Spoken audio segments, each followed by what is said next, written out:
Have you ever felt so nervous your mind just goes completely blank? That's exactly what happened to Hiro.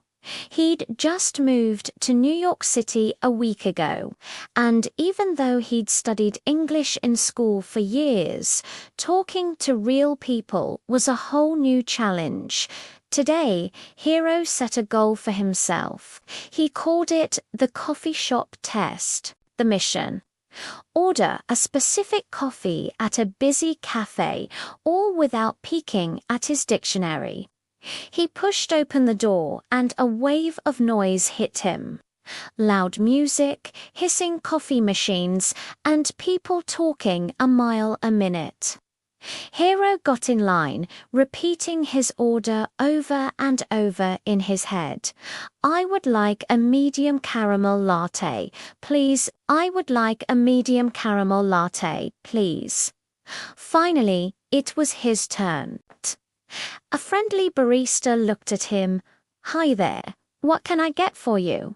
she said, super fast. Hiro froze. Her voice was nothing like the slow, clear audio on his learning app. His brain just plopped. He couldn't remember the word medium. He felt a little panic bubble up, but then he took a deep breath. He decided to just be honest. "I am sorry," Hiro said slowly. "I am learning English. Can you please speak slowly?" The barista's expression instantly softened. Her busy look melted away into a warm, patient smile. "Of course," she said, her voice now gentle. "What would you like to drink?"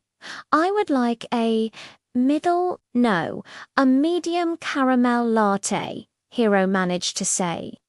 Coming right up, she replied cheerfully, "And by the way, your English is very good." Hiro paid for his drink. As he held the warm cup, a huge wave of pride washed over him. He made a mistake, sure, but he didn't give up. He found a way to solve the problem. And in that moment, he learned something more important than a new word.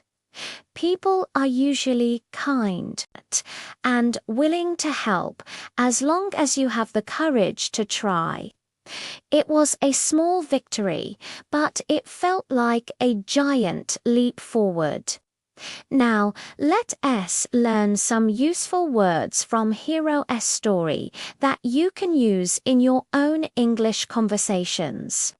First up is the word nervous. Nervous is an adjective. It describes that feeling of worry or fear you get before doing something new or difficult.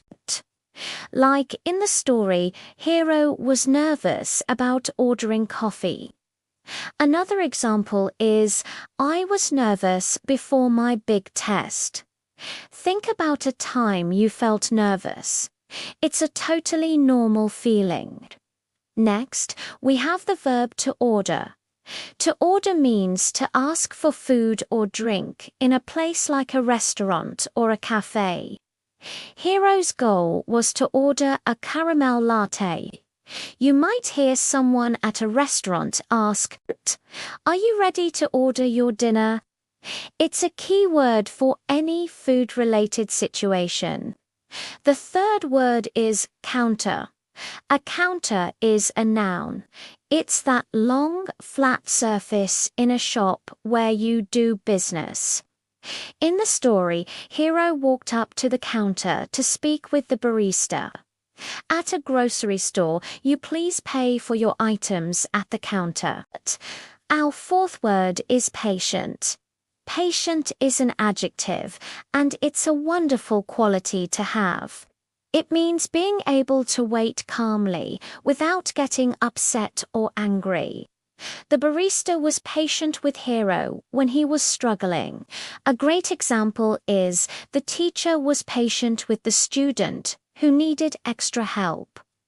Finally, our fifth word is proud. Proud is an adjective. It's that amazing feeling of happiness and satisfaction you get when you or someone you know does something great. Hiro felt proud of himself for not giving up. You could say she was proud of her beautiful painting. So let's do a quick recap. Nervous, order, counter, patient, and proud. Try to use one of these words in a sentence today. Just like Hiro, every small step you take is a huge victory in your learning journey. Thanks so much for watching and learning with me today. If you found this helpful, don't forget to like this video and subscribe to the channel for more stories and English lessons. See you next time.